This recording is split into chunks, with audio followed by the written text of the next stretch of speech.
Hello friends, welcome to વિશારદ.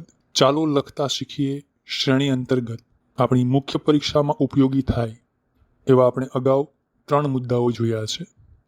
જેમાં પ્રથમ મુદ્દો ત્રીજા વિશ્વયુદ્ધના બારણે ઊભેલું વિશ્વ, બીજો મુદ્દો 21મી સદીમાં ગાંધી વિચારની પ્રસ્તુતતા, ત્યારબાદ આપણે ત્રીજો મહત્વનો મુદ્દો જોયો શિક્ષણનું માધ્યમ માતૃભાષા શા માટે, અને આજે આપણે ચોથા લેક્ચરમાં ચોથા મુદ્દા સાથે મળી રહ્યા છીએ.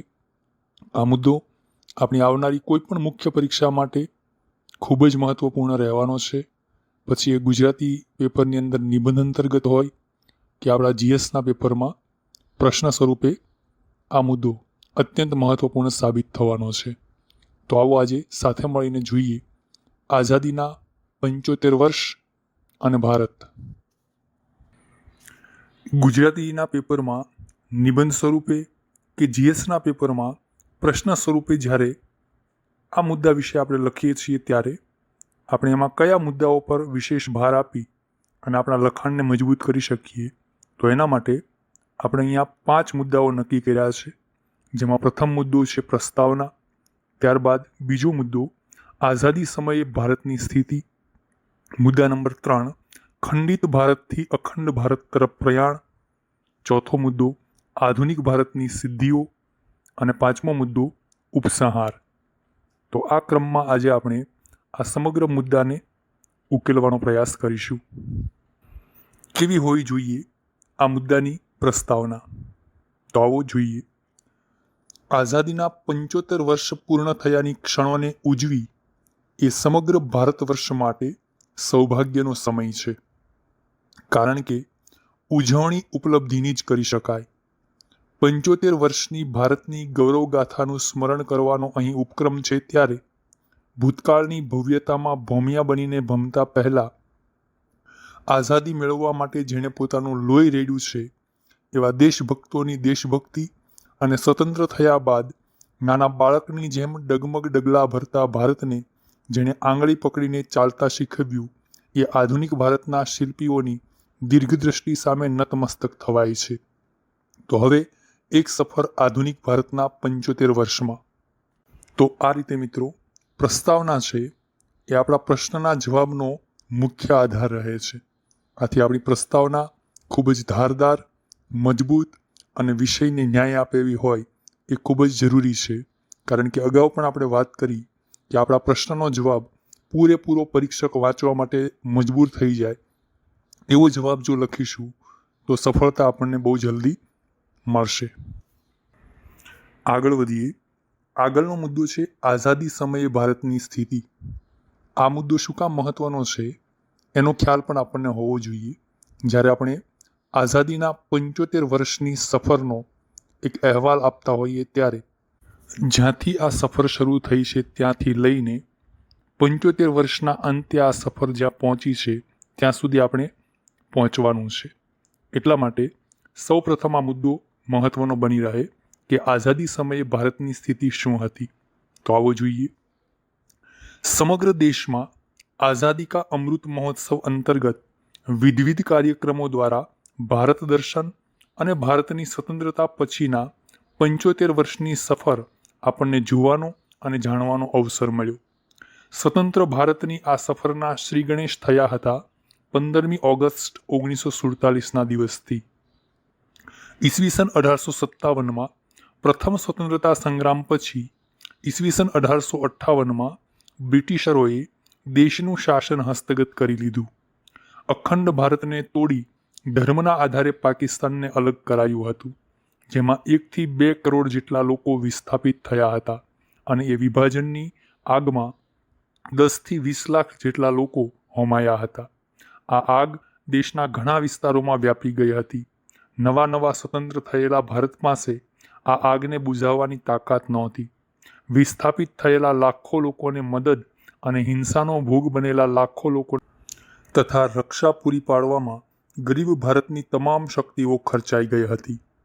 તો આ રીતે મિત્રો આઝાદ થયું જ્યારે ભારત, ત્યારે ભારતની સામે કેવા પડકારો હતા અને ભારત પાસે કેવી શક્તિઓ હતી એનો અહેવાલ આપણે એક પેરેગ્રાફમાં આપી અને સમગ્ર લખાણને એક મજબૂત ટ્રેક ઉપર આપણે લાવી શકીએ છીએ. હવે આપણે આગળ જોઈએ ખંડિત ભારતથી અખંડ ભારત તરફનું પ્રયાણ. ટુકડાઓમાં વહેંચાયેલું ભારત કેવી રીતે ભેગું થઈ અને એક અખંડ ભારત બને છે એની સમગ્ર સફર આપણે આ પેરેગ્રાફમાં રજૂ કરી શકીએ. આઝાદ ભારતનું પ્રથમ સફળ પગલું હતું બંધારણનું ઘડતર. ઈસવીસન 1950માં બંધારણનો સ્વીકાર કરી ભારતને લોકતાંત્રિક રાષ્ટ્ર જાહેર કરાયું. ભારતનું બંધારણ વિશ્વમાં આઝાદ થયેલા અન્ય દેશોની તુલનાએ પોતાના નાગરિકને તદ્દન જુદા પ્રકારની સ્વતંત્રતા આપતું હતું. 26 નવેમ્બર 1949ના રોજ બાબા સાહેબ આંબેડકરના નેતૃત્વ હેઠળ બંધારણ સમિતિએ તૈયાર કરેલા ભારતીય બંધારણનો સ્વીકાર કર્યો અને 26 જાન્યુઆરી 1950ના રોજ ભારતને પ્રજાસત્તાક રાષ્ટ્ર જાહેર કરાયું. આઝાદીના 75 વર્ષે ભારત લોકશાહીની ઝળહળતી જ્યોતિથી દૈદીપ્યમાન છે. પાડોશી રાષ્ટ્રો કે અન્ય વિકાસશીલ દેશોની માફક ભારતમાં આજ સુધી સરમુખત્યારશાહી કે સેનાનું શાસન લાગુ કરવું પડ્યું નથી. આજનું ભારત બાબા સાહેબ આંબેડકર અને અન્ય આધુનિક ભારતના સર્જકોનું ઋણી છે. ઈસવીસન 1947માં બ્રિટિશ ઇન્ડિયામાં 17 પ્રોવિન્સ અને 562 રજવાડા હતા. ભારત અથવા પાકિસ્તાન સાથે જોડાવું અથવા સ્વતંત્ર રહેવું એ નિર્ણય રજવાડા પર છોડવામાં આવ્યો હતો. આધુનિક ભારતના શિલ્પીઓ સામે એક ખંડિત ભારત હતું અને 500 કરતાં વધુ રજવાડાને એકજૂથ કરી અખંડ ભારતના નિર્માણનો મહાકાય પડકાર હતો. ભારતની રાજકીય અખંડિતતા સુરક્ષિત રાખવાનો શ્રેય સરદાર પટેલને આપવો પડે. સરદાર પટેલે વીપી મેનન અને મુનશી જેવા દીર્ઘદ્રષ્ટા સાથે મળી રજવાડાને ભારત સાથે જોડી દઈ ભારતની રાજકીય અખંડિતતા કાયમ કરી. આજનું અખંડ ભારત સરદાર પટેલની સૂઝબૂઝનું પરિણામ છે. તો આ રીતે મિત્રો ખંડિત ભારતથી અખંડ ભારત તરફ પ્રયાણ એ મુદ્દા અંતર્ગત આપણે આ બધી બાબતોને ખૂબ સારી રીતે પ્રેઝન્ટ કરી શકીએ છીએ જે પરીક્ષકને ગમશે. આગળ વધીએ. આગળનો મુદ્દો છે આધુનિક ભારતની સિદ્ધિઓ અને હવે આઝાદ થયા પછી આપણે કઈ કઈ વિશેષ સિદ્ધિઓ મેળવી છે એના વિશે આપણા મગજમાં સ્પષ્ટ ખ્યાલ હોવો જોઈએ. તો જ આપણે આ બાબતને સારી રીતે પ્રેઝન્ટ કરી શકીએ. તો આ પેરેગ્રાફમાં આપણે શું રજૂ કરીશું એ જોઈએ. આધુનિક ભારતની સિદ્ધિઓ પર એક નજર કરીએ તો ઈસવીસન 1947માં સાક્ષરતા દર અત્યંત નીચે 12% હતો, જે આઝાદીના 75મા વર્ષે જ્યારે ભારતની વસ્તી 135 કરોડને પાર પહોંચી છે ત્યારે 78% નજીક પહોંચી ગયો છે. આઝાદી સમયે ભારત 50 મિલિયન ટન અનાજ ઉત્પાદિત કરતો હતો, જે તત્કાલીન 34 કરોડની વસ્તીનું પેટ ભરવા માટે પૂરતું નહોતું. પરંતુ વસ્તી વધારા સાથે કૃષિ ઉત્પાદન પણ વધ્યું છે. આજે ભારત 135 કરોડ કરતાં વધુ વસ્તીનું પેટ ભરવાની સાથે અન્નની નિકાસ પણ કરી રહ્યો છે. હરિત ક્રાંતિ અને ઓપરેશન ફ્લડના પ્રતાપે આજે ભારત ખાદ્યાન્નમાં આત્મનિર્ભર બની શક્યું. ઓપરેશન ફ્લડ દ્વારા સરકારે દૂધ ઉત્પાદનને પ્રોત્સાહન આપ્યું, તેથી ભારતભરમાં પાળતુ પશુઓની સ્થિતિમાં સુધારો થયો. ઈસવીસન 1970ના દાયકામાં ગુજરાતના આણંદ ખાતે આવેલી અમૂલ ડેરી એક સફળ સહકારી સંસ્થા બનીને ઉભરી આવી.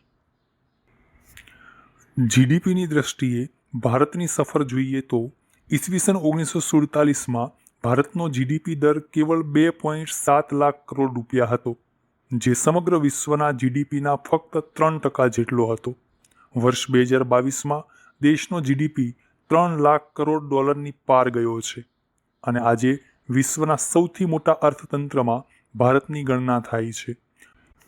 75 વર્ષમાં ભારતની માથાદીઠ આવકમાં નોંધપાત્ર વધારો નોંધાયો છે. છેલ્લા દસકામાં ભારતમાં અબજોપતિની સંખ્યામાં 3 ગણી વૃદ્ધિ થઈ છે.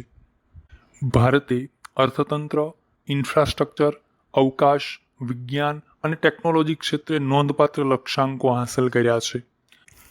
આ સિદ્ધિઓના સુફળ છેવાડાના માણસો સુધી પહોંચે એ માટે સરકારો હંમેશા પ્રતિબદ્ધ રહી છે.